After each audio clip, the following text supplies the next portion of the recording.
మీరందరూ నేను చెప్పిన మాటని మీరు అంగీకరించో తెలియదు.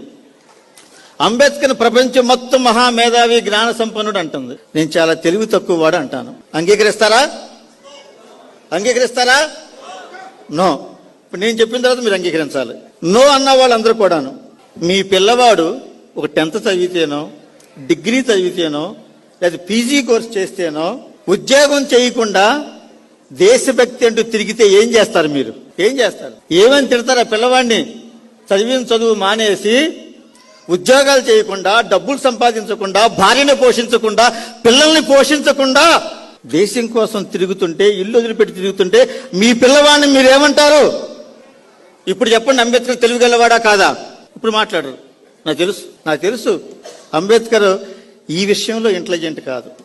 మనలాగా ఇంటెలిజెంట్ అయితే ప్రపంచంలో అన్ని విగ్రహాలు ఉండేవి కదా ఆయనకి. అది మన ఇంటెలిజెంట్, మన తెలివి మన కుటుంబానికే పరిమితం అయిపోయి ఉంటుంది.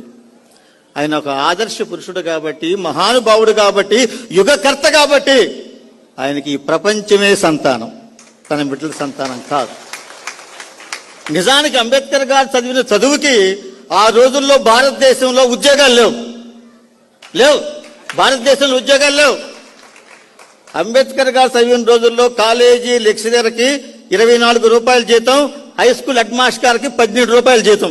భారతదేశంలో ఆయనకి చదువుకు తగిన ఉద్యోగాలు లేవు. కానీ ఇంగ్లాండ్, అమెరికా నుంచి ఆయనకి పిలుపులు వచ్చినాయి. 50,000 రూపాయలు, 1,00,000 రూపాయలు ఇస్తాం నెలకని చెప్పి పిలుపులు వచ్చినాయి.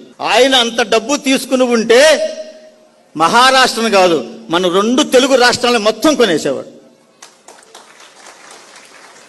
ఇప్పుడుకు మార్చాను నేను. ఇప్పుడుకు మారిస్తే ఆ విలువ లక్షల కోట్లు అవుతుంది. అక్కడ కూర్చున్నాడు భీమారావు అంబేద్కర్, వారి ముది మనవడో పోతా. ఆయన ఈ సభలకి ప్రత్యేకంగా ఫ్లైట్ వేసుకొచ్చేవాడు. ఆ డబ్బంతా అంబేద్కర్ సంపాదించి కూడబెడితే బిల్ గేట్స్లు, అదానీలు, అంబానీలు అంబేద్కర్ గోటి కింద కూడా సరిపోయేవాళ్ళు కాదు. జై భీమ్. కానీ అంబేద్కర్ సంపాదించుకున్న సంపద భారతదేశ చరిత్రలో సువర్ణాధ్యాయంగా మిగిలిపోతుంది. బిల్ గేట్స్ సస్తే దినం చేసిన తర్వాత 2వ దినానికి కూడా నోర్చుకోడు. అంబానీ సస్తే 2వ దినం కూడా వాడికి చేయలేడు. పిల్లలు తనుగు చేస్తారు, మాకు ఎక్కువ ఇచ్చాం, మాకు తక్కువ ఇచ్చామని. కానీ అంబేద్కర్ జయంతులు, వర్ధంతులు ఇంకా 1000 సంవత్సరాలు ఈ భారతదేశంలో నిర్విఘ్నంగా జరుగుతాయి. అంబేద్కర్ నుంచి నేర్చుకోవాల్సింది అది pay back to the society. అది నేర్చుకోవాలి. ఆయన జీవితం త్యాగం చేశాడు. ఎంత 4 పిల్లలను చంపుకున్నాడండి. ఒక్క ఉద్యోగం చేస్తే 4 పిల్లలను బతికించుకోలేడా? మనం బతికించుకోవట్లా? మనం తినే ప్రతి మెతుకు మీద మిత్రులారా చాలా జాగ్రత్తగా వినండి. ఈ రోజున భారతదేశంలో ఉన్న మహిళలు, దిగువ కులాల వారు, బీసీలు, ఎస్సీలు, ఎస్టీలు వీరందరూ తినే ప్రతి మెతుకు మీద అంబేద్కర్ 4 పిల్లల పేర్లు ఉంటాయి. ఆ అన్నం రమాబాయి కన్నీటిలో ఉడికింది.